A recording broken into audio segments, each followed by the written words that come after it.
ठीक इसी प्रकार डिबेंचर को डिस्काउंट पे भी इशू किया जाता है। जब जो उनका अंकित मूल्य होता है उससे कम मूल्य पर हम उनको इशू करते हैं तो वो जो दशा होती है वो डिस्काउंट पे इशू करना, बट्टे पर ऋण पत्रों को निर्गमित करना कहलाता है। जैसे एक उदाहरण के तौर पर मान लीजिए 100 रुपये का जो ऋण पत्र है उसको 80 रुपये में निर्गमित किया जाता है, तो डिफरेंस के जो अमाउंट है 20 रुपीज़ वो बट्टे की रकम यानी डिस्काउंट की अमाउंट कहलाती है। तो आइए देखते हैं कि जब ऋण पत्रों का निर्गमन डिस्काउंट पे किया जाता है, बट्टे पर किया जाता है, तो किस तरह की पंजी प्रविष्टि होती है। ऋण पत्रों का निर्गमन बट्टे पर करने पर, ऋण पत्रों का निर्गमन अगर बट्टे पर किया जाता है और अगर हम ये मान लें कि जो बट्टा है वो अलॉटमेंट यानी आवंटन के साथ दे है, तो यहाँ हमारी एंट्री हो जाएगी debenture allotment account debit, discount on issue of debenture account debit to debenture account being allotment money due at discount. और रिसीव की एंट्री हम यहाँ पर करेंगे bank account debit to debenture allotment account. और यहाँ पर हम जो डिबेंचर की जो अमाउंट रहेगी उसमें से टोटल अमाउंट में से डिस्काउंट जो रहेगा उसको काट कर केवल जो डिबेंचर अलॉटमेंट अकाउंट में ट्रांसफर की जो एंट्री की गई है केवल उतनी ही अमाउंट की एंट्री हम यहाँ पर करेंगे। अब हम बात करें अवशिष्ट याचना यानी कि कॉल्स इन एरियर की, तो जिस प्रकार हमने अंशों की दशाओं में देखा कि अंशों पर मांगी गई राशि जब प्राप्त नहीं होती है तो उस कंडीशन में जो अप्राप्त राशि है वो अवशिष्ट याचना कहलाती है, कॉल्स इन एरियर कहलाती है। लेकिन यहाँ पर एक महत्वपूर्ण बात ध्यान रखने योग्य ये है कि अंशों की दशाओं में तो हमने जो कॉल्स इन एरियर जो रहते हैं शेयर्स जो हम मांगे लेकिन नहीं मिले उनको हम फॉरफिट कर लेते हैं, हरण कर लेते हैं। लेकिन यहाँ पर हरण जैसी कोई स्थिति निर्मित नहीं हो सकती है। जब हम ऋण पत्रों पे पैसा मांगते हैं और वो पैसा नहीं मिलता है तो वो पूरी की पूरी जो राशि होती है वो अवशिष्ट याचना में चली जाती है और इसके लिए अलग से किसी प्रकार का कोई पृथक खाता बनाने की ज़रूरत ऋण पत्रों की दशा में नहीं पड़ती है। ये एक महत्वपूर्ण बात हमको ध्यान में रखना है। साथ ही हमको ये भी देखना है कि आदत याचना पर जो ब्याज है, ब्याज के संबंध में जैसे कि हमने अंशों की दशाओं में देखा, पूर्व प्रावधान अगर है या पार्षद अंत नियम, पार्षद सीमा नियम में किसी प्रकार का कोई प्रावधान है तब तो वो ब्याज दिया जाएगा, और अगर नहीं है किसी प्रकार का प्रावधान तो किसी प्रकार का ब्याज यहाँ पर अवशिष्ट याचना में नहीं लगाया जाएगा। डी लिमिटेड ने 100 रुपए वाले 1005% ऋण पत्र 10% प्रीमियम पर निर्गमित किए, जिसमें 25 रुपए आवेदन पर, 35 रुपए आवंटन पर, 10 रुपए प्रीमियम सहित तथा शेष प्रथम व अंतिम मांग पर देय थी। अंतिम मांग पर 20 ऋण पत्रों के अतिरिक्त सभी से राशियां प्राप्त हो गई। आवश्यक पंजी प्रविष्टि कीजिए। अब यहाँ पर क्योंकि हम देख रहे हैं कि आदत याचना है, मांगी गई है राशि लेकिन प्राप्त नहीं हुई है और उसको ध्यान में रखते हुए हमको पंजी प्रविष्टि करनी है। तो पहली एंट्री यहाँ पर हमारी हो जाएगी जबकि हम डिबेंचर पे एप्लीकेशन मनी रिसीव करेंगे, bank account debit to 5% debenture application account being debenture application money receive on 1000 share, 1000 share है, एक शेयर जो है वो 25 रुपीज का है तो 25,000 से इसकी एंट्री करेंगे। उसके बाद 5% debenture application account debit to 5% debenture account being application amount transfer to debenture account, 25,000 से हम इस अमाउंट को डिबेंचर अकाउंट में ट्रांसफर कर देंगे। उसके बाद हम अलॉटमेंट की एंट्री करेंगे, तो यहाँ पर अलॉटमेंट की ड्यू की हमारी एंट्री हो जाएगी, क्योंकि हमको ये ध्यान रखना है कि 10% प्रीमियम यानी 100 रुपीज का 10% यानी कि 10 रुपीज प्रीमियम है, तो यहाँ हमारी एंट्री हो जाएगी 5% debenture allotment account debit to 5% debenture account to premium on debenture account. और यहाँ पे हम डिबेंचर की जो अमाउंट है 25 रुपीज है, क्योंकि हम क्वेश्चन में देख रहे हैं कि 35 जो है वो अलॉटमेंट की अमाउंट है लेकिन इसमें 10 रुपीज प्रीमियम है, यानी कि अगर दोनों को हम अलग अलग करते हैं तो अलॉटमेंट की एक्चुअल अमाउंट 25 है और 10 रुपीज प्रीमियम है। तो यहाँ पर हम 5% डिबेंचर में लिखेंगे 25,000 क्रेडिट साइड में, यानी 25 rupees into 1000 share 25,000, 10 rupees premium है यानी कि 1000 इंटू 10 10,000, और टोटल जो अमाउंट आती है 35,000, वो 5% डिबेंचर अलॉटमेंट अकाउंट के डेबिट साइड में 35,000 लिखेंगे। अब इसके ये ड्यू की एंट्री थी। अब ये पूरी की पूरी अमाउंट जब रिसीव होगी तो हमको बहुत ध्यान रखना है इस बात का कि विद प्रीमियम ये रिसीव होती है। प्रीमियम एक प्रकार का लाभ है और जुड़ के वो मिलता है। तो यहाँ पर हमारी एंट्री होगी bank account debit to 5% debenture allotment account, 35,000 से हम इसकी एंट्री करेंगे। और नरेशन यहाँ पर हम लिखेंगे being allotment premium amount receive, being allotment money with premium receive. उसके बाद जो बैलेंस अमाउंट है वो हमको प्रथम और अंतिम याचना पर प्राप्त करनी है। तो यहाँ पर हमारी एंट्री हो जाएगी 5% debenture first and final call account debit to 5% debenture account being call money due. और क्योंकि 50 रुपीज और बच जाते हैं यहाँ पर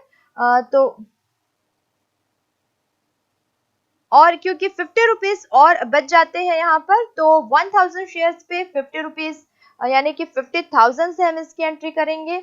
और रिसीव की जब हम एंट्री करेंगे तो हमको इस बात का ध्यान रखना है कि ड्यू तो 50,000 हुआ था, लेकिन रिसीव करते समय 20 डिबेंचर होल्डर ऐसे थे जिन्होंने ये जो कॉल है उसकी राशि का भुगतान अभी तक नहीं किया है।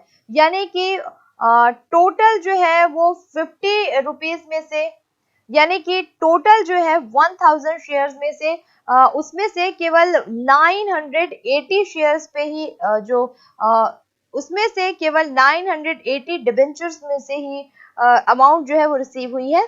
इसके लिए हम एक छोटा सा वर्किंग नोट यहाँ पर बना सकते हैं। तो यहाँ हम लिखेंगे कॉल्स इन एरियर जो है वो 20 शेयर होल्डर्स पे है और 20 शेयर होल्डर्स पे 50 रुपीज के हिसाब से 1000 जो है कॉल्स इन एरियर है।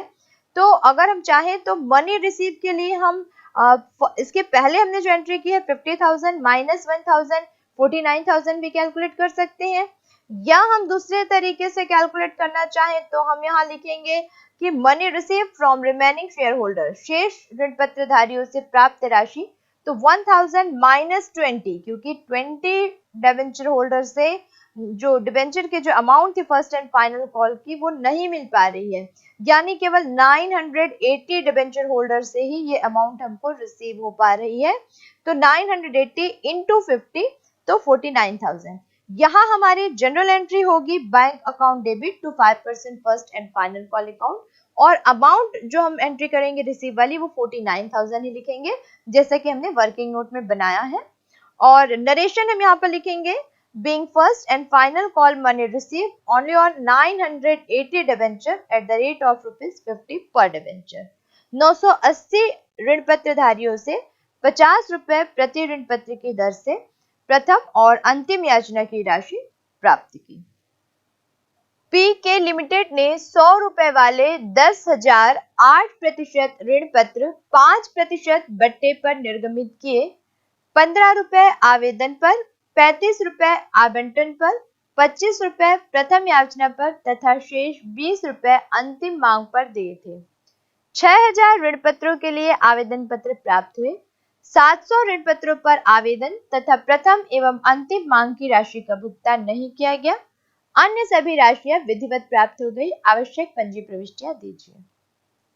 अब क्योंकि हमको एक बात का और ध्यान रखना है कि एप्लीकेशन जो है वो केवल 6,000 शेयर्स पर ही मिले हैं, तो 2-3 चीजें इसमें आती है कि एक तो ये अंडर सब्सक्रिप्शन वाला क्वेश्चन है।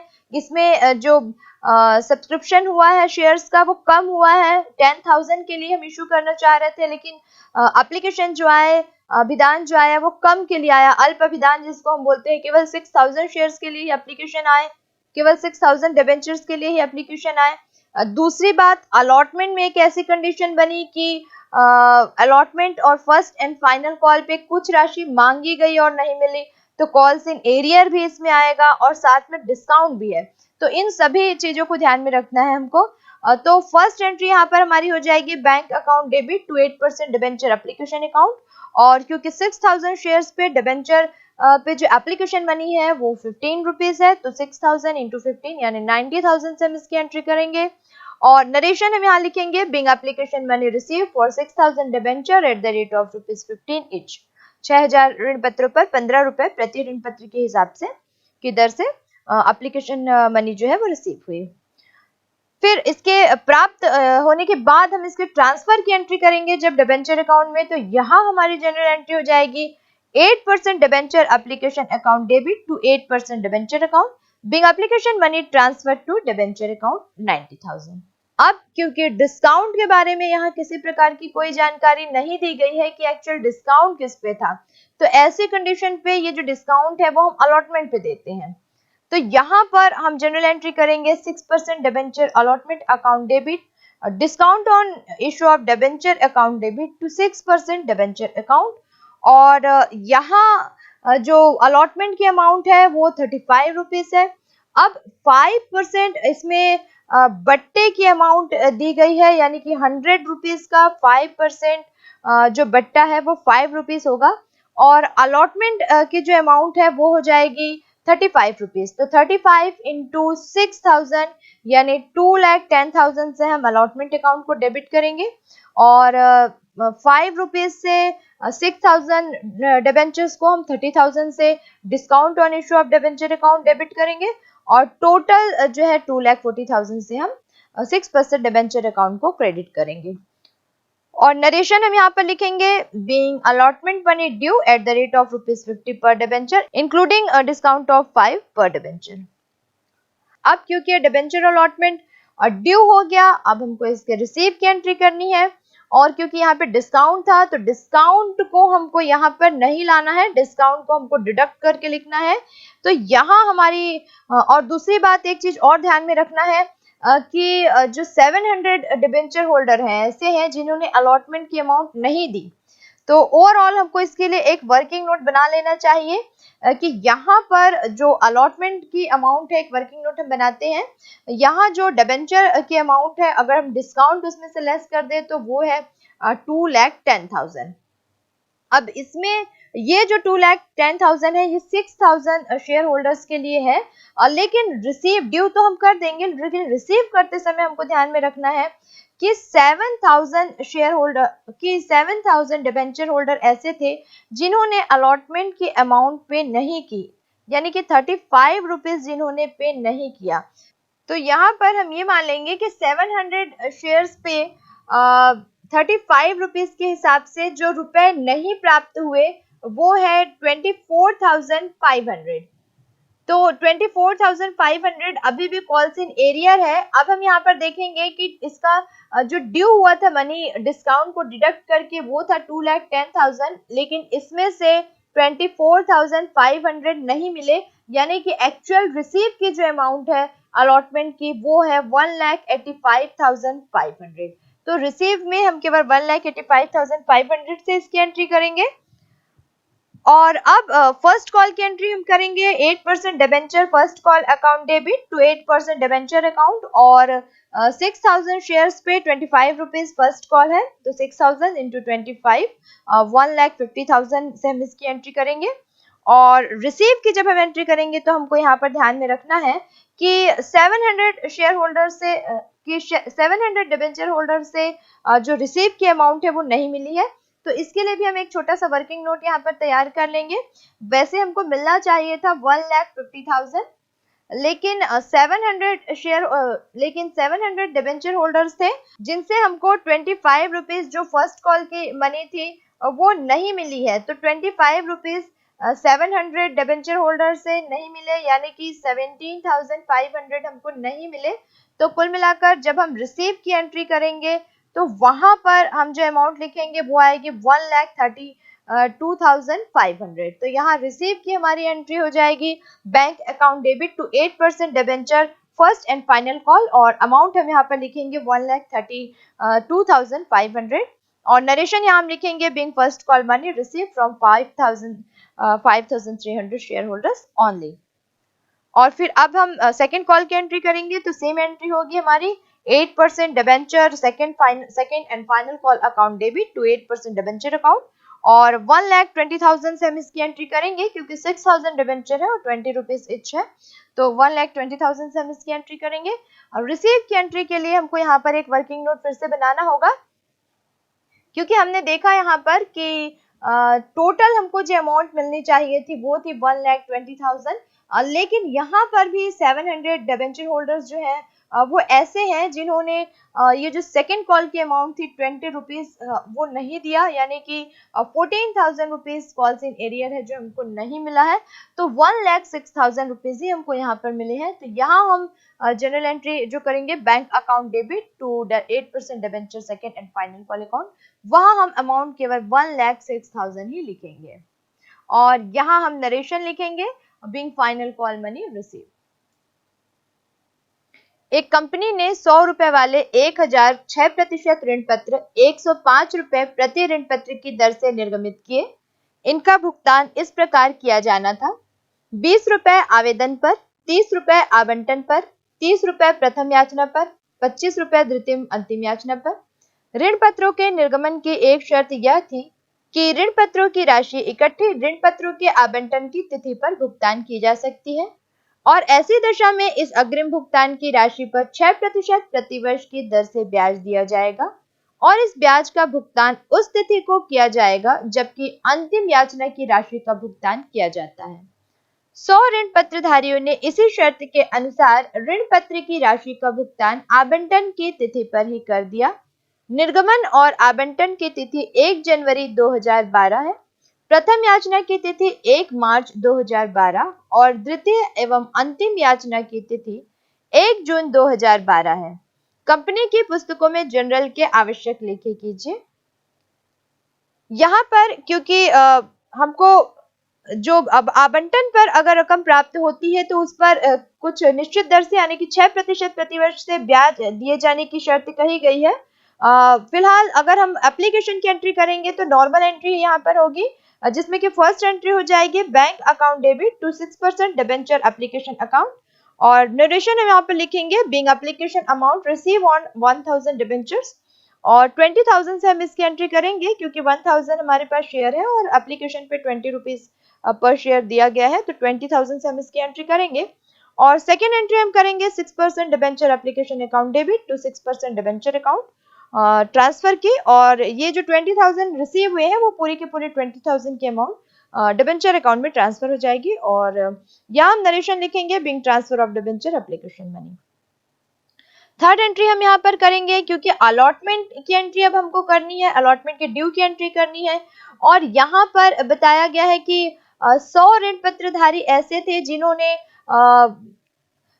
ऋण पत्र की राशि में जो फर्स्ट कॉल की जो अमाउंट दी जानी थी वो भी उन्होंने अलॉटमेंट के साथ दे दी। तो यहाँ पर हमारी ड्यू की एंट्री हो जाएगी 6% debenture allotment account debit to 6% debenture account to security premium reserve account, क्योंकि प्रीमियम पर ये निर्गमन है और यहाँ पर जो प्रीमियम है वो 5 रुपए है, क्योंकि एक जो डिबेंचर है वो 100 रुपए का है और 105 रुपए प्रति ऋण पत्र की दर से निर्गमित किया गया है, यानी कि दोनों के बीच का जो डिफरेंस है 100 माइनस 105, तो 5 रुपीज का जो डिफरेंस है वो ये मान लिया गया है कि प्रीमियम है, और ये जो प्रीमियम है इसको हमको अलॉटमेंट के टाइम देना है। तो ये हो जाएगा 6% debenture allotment account debit to 6% debenture account to security premium account. तो टोटल यहाँ पर 30 रुपीज अलॉटमेंट की मनी दी हुई है, जिसमें से हम ये मान लेंगे कि 25 रुपीज एक्चुअल अलॉटमेंट अमाउंट है, क्योंकि 5 रुपीज उसमें प्रीमियम के इंक्लूड है। तो 6% डिबेंचर अकाउंट के क्रेडिट साइड में हम जो एंट्री करेंगे अमाउंट की वो हो जाएगी 1000 इंटू 25,000 से, और प्रीमियम जो है वो हमारा 1000 शेयर्स पे 5 रुपीज के हिसाब से 5000 है, और टोटल 30,000 हम 6% डिबेंचर अलॉटमेंट अकाउंट के डेबिट साइड में लिखेंगे, और नरेशन यहाँ पर हम लिखेंगे being allotment money due including premium. अब क्योंकि 30,000 यहाँ पर हमने ड्यू की कैलकुलेशन कर ली है, लेकिन रिसीव में थोड़ा सा चेंजेस आएगा, क्योंकि यहाँ पर दिया गया है कि 100 डिबेंचर होल्डर ऐसे हैं जिन्होंने फर्स्ट कॉल और सेकंड कॉल की जो अमाउंट थी वो पूरी की पूरी अलॉटमेंट के साथ ही पेमेंट कर दी। तो यहाँ पर क्योंकि कॉल्स इन एडवांस की स्थिति बन रही है, तो यहाँ हम जनरल एंट्री करेंगे bank account debit to 6% debenture allotment account to calls in advance account. तो यहाँ जब हम अमाउंट लिखेंगे तो हमको ध्यान में रखना है, क्योंकि डिबेंचर अलॉटमेंट की अमाउंट तो हमने कैलकुलेट कर ली है 30,000, तो वो 30,000 ही आएगी, लेकिन कॉल्स इन एडवांस हमको देखना है कि 30 रुपीज फर्स्ट कॉल के और 25 रुपीज सेकेंड कॉल के भी हमको पहले से ही मिल चुके हैं। तो कुल मिलाकर 55 रुपीज हमको 100 शेयर्स पे एक्स्ट्रा मिल गए हैं। तो 100 इंटू 55 यानी कि 5500 जो है वो कॉल्स इन एडवांस में आ जाएगा और टोटल 35,500 ये बैंक अकाउंट के डेबिट साइड में अमाउंट आ जाएगी। नरेशन हम यहाँ पे लिख सकते हैं being allotment money receive with advance. Next, क्योंकि 1 मार्च को जो फर्स्ट कॉल की मनी है वो ड्यू हो रही है, तो ड्यू की नॉर्मल एंट्री जो हम करते हैं वही एंट्री होगी यहाँ पर 6% debenture first call account debit to 6% debenture account. ये 1000 शेयर्स थे और 30 रुपीज पर शेयर जो है फर्स्ट कॉल की अमाउंट है, तो 30,000 से हम इसकी ड्यू की एंट्री करेंगे। यानी हमको यहाँ पर ये ध्यान रखना है कि ड्यू की जो एंट्री है वो हम फुल अमाउंट से करेंगे, भले ही कि हमने उसकी कुछ अमाउंट अलॉटमेंट में दे चुकी है, लेकिन ड्यू हम पूरे से करेंगे और रिसीव के टाइम फिर हम उसमें एडजस्टमेंट करेंगे। तो चलिए अब रिसीव की एंट्री करते हैं। तो जब रिसीव करेंगे तो यहाँ हमारी एंट्री हो जाएगी bank account debit calls in advance account debit to 6% debenture first call. अब क्योंकि हमने कॉल्स इन एडवांस वहां पे पे कर चुके हैं हम अलॉटमेंट के टाइम, तो यहाँ पर हम उसको अब दोबारा पे नहीं करेंगे, इसलिए हम उसको वहां पे हमने क्रेडिट किया था, यहाँ पर हम डेबिट करके उसको बैलेंस कर देंगे। तो यहाँ हम देखेंगे कि जो कॉल्स इन एडवांस है वो है 100 शेयर्स पे 30 रुपीज यानी कि 3000। फर्स्ट कॉल के लिए जो अमाउंट थी वो थी 3000, तो कॉल्स इन एडवांस में हम 3000 लिखेंगे। टोटल हमारी ड्यू की जो अमाउंट है वो 30,000 है, जिसको कि हम 6% डिबेंचर फर्स्ट कॉल अकाउंट के क्रेडिट साइड में लिखेंगे। और 30,000 में 3,000 क्योंकि हमने पहले ही पे कर दिया है अलॉटमेंट के टाइम, तो अब यहाँ पर हम केवल 20,000 रुपीज बैंक अकाउंट के डेबिट साइड में लिखेंगे।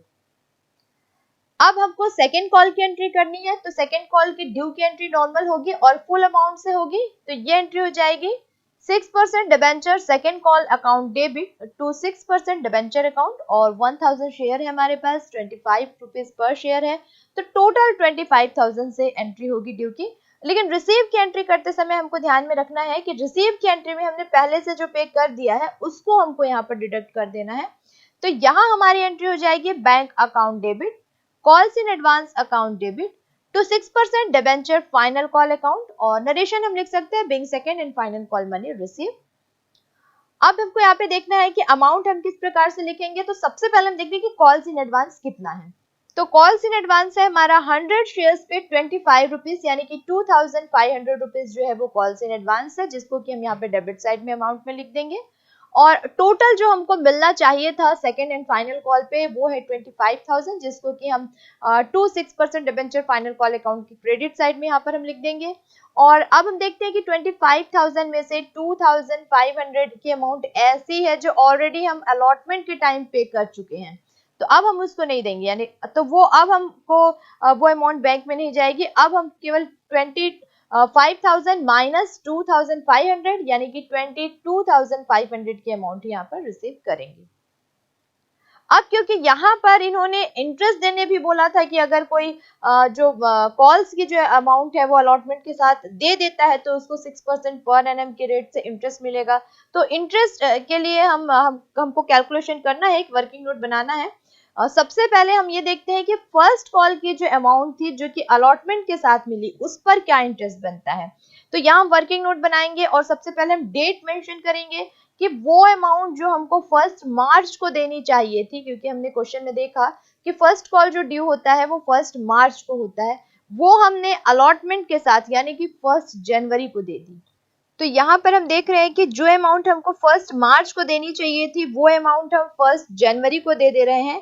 तो यहाँ पर पूरा जनवरी और पूरा फरवरी यानी कि 2 महीने का जो इंटरेस्ट है वो हमको मिलेगा। तो यहाँ पर हम इसकी कैलकुलेशन कर लेंगे, 3,000 रुपीज है इसकी अमाउंट और 6% हमको यहाँ पर मिलना है 2 मंथ के लिए। और ईयरली कैलकुलेशन हम यहाँ पर कर रहे हैं, तो 30 रुपीज जो होगी वो इसकी इंटरेस्ट अमाउंट हो जाएगी। और ठीक इसी प्रकार फाइनल कॉल अमाउंट की जो इंटरेस्ट है वो हो जाएगा, एक्चुअल हमको वो ड्यू होता है सेकेंड कॉल 1 जून को, लेकिन हमने उसको पे कर दिया अलॉटमेंट के साथ यानी कि 1 जनवरी को। तो जनवरी, फरवरी, मार्च, अप्रैल और मई 5 मंथ का इंटरेस्ट यहाँ पर बनता है। तो 5 मंथ का इंटरेस्ट हम 2,500 पर निकालेंगे, कैलकुलेट करेंगे। तो 2,500 into 6 into 5 divided by 100 into 12, तो 62 रुपीज 50 पैसे यहाँ पर इसका इंटरेस्ट आ जाएगा। और टोटल इंटरेस्ट की अमाउंट अगर हम निकालते हैं तो टोटल इंटरेस्ट हमारा हो जाता है 92 रुपीज 50 पैसे। तो यहाँ पर हम इसकी एंट्री करेंगे, interest on 6% debenture account debit to bank account being debenture interest paid.